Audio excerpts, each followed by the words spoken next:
ಹೇ ಗಗನ ಮಳೆಯ ಹರಿಸಿ ತಿಳಿಸೇ ಬಿಡುವೆ ಪ್ರೀತಿಯ.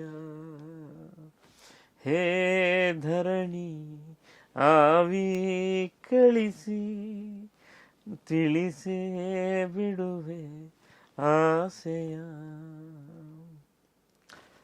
ದ್ವಾಪರ ನಂತರ ಇದೊಂದು ರೀತಿಯ ಗಗನ ಮತ್ತು ಧರಣಿಯ ಈ ಒಂದು ಸಂಯೋಗದ ಗೀತೆ, ಪ್ರೇಮ ಗೀತೆ. ಇದು ನಿಮಗೆ ಇಷ್ಟೊಂದು ಇಷ್ಟ ಆಗಿದೆ ಅಂತ ಗೊತ್ತಾಗಿ ನನಗೆ ಬಹಳ ಖುಷಿ ಆಯಿತು.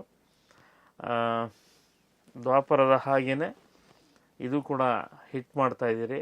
ಇದು ಕೂಡ ನಿಮ್ಮ ಮನಸ್ಸಿಗೆ ಭಾಳ ಹತ್ರ ಆಗ್ತಿದೆ. ತುಂಬ ಜನ ಇಷ್ಟಪಡ್ತಾ ಇರೋ ಸಾಲುಗಳಲ್ಲಿ ಇದು ಒಂದು ಸಾಲು. ಪ್ರೀತಿ ಹೇಗೆ ಹೇಳುತ್ತಾರೋ ಜಗದಲ್ಲಿ, ಪಾಠಕ್ಕಾಗಿ ಹೋಗಬೇಕು ಅವರಲ್ಲಿ.